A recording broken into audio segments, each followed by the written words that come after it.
Okay? Well, what's his argument to support that? I don't understand. Remove the risk. Yeah. I mean, he's reward good small business retail behavior. Yeah.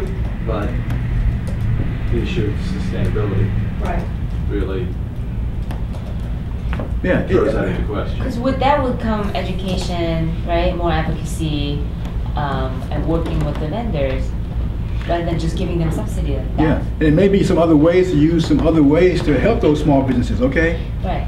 Using some of the other tools that are already out there doesn't mean him giving some of the grants. To get them to see that there is a value, an economic value in them changing their merchandising from this to that and can get more economic return for them, okay?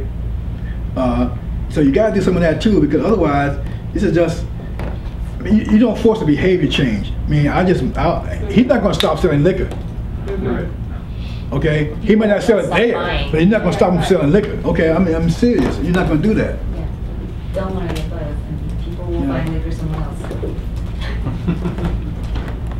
So, you know, that's what I believe in that. Okay, now, I mean, for whatever purpose he's going to spend some money and it's going to benefit and get some healthy food, you go ahead and do it for the short term, but realize that's all it is.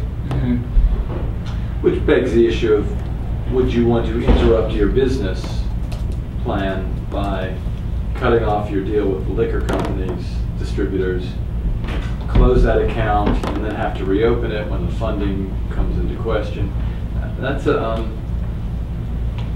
quite a disruption to your business. Yeah. I mean,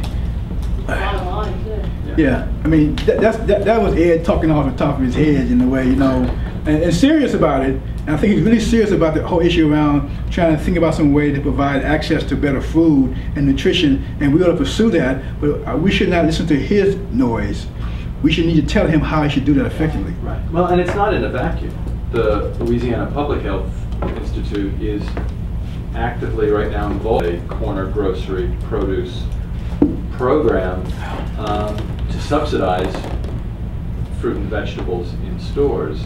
And it's not that dissimilar to what he was talking about. And when they've rolled that out, I think it has made us have the same questions. Is that a sustainable approach? Mm-hmm. Mm-hmm. But I don't know. I mean, there's that other thing that Ed could be doing that. Definitely sounded provocative. Yeah. It was. but you know. Well, it's a provocative discussion starter about the character and sustainability of corner groceries, which I'd love to have a great corner grocery a block from me. I don't. I've got a typical corner grocery a block from me. You know, another thing that I have found in leadership that concerns me, and I see it right now happening in Washington, D.C., and that's the fact that if I were in a position that I was the mayor of the city, I would surround myself with thought leaders.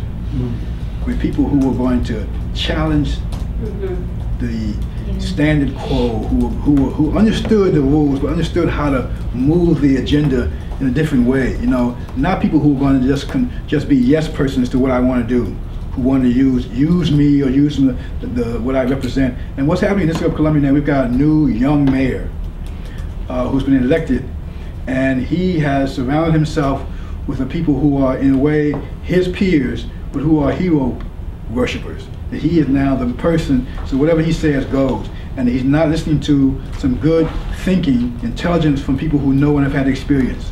It's like discard, not valuing the experience, you know what I mean?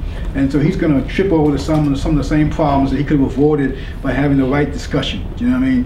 Trying to achieve outcomes. I mean, give you an example I'm talking about. I've been doing some consulting work for a development agency in the District of Columbia, and around the issue just developing major sites in the District of Columbia.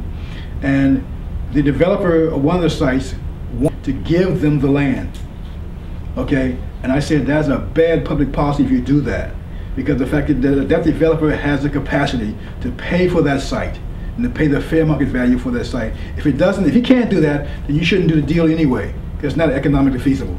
And you shouldn't make it economically feasible by giving him the land, because the fact you're giving it to somebody who is politically connected to you, and you're going to pay for that down the road.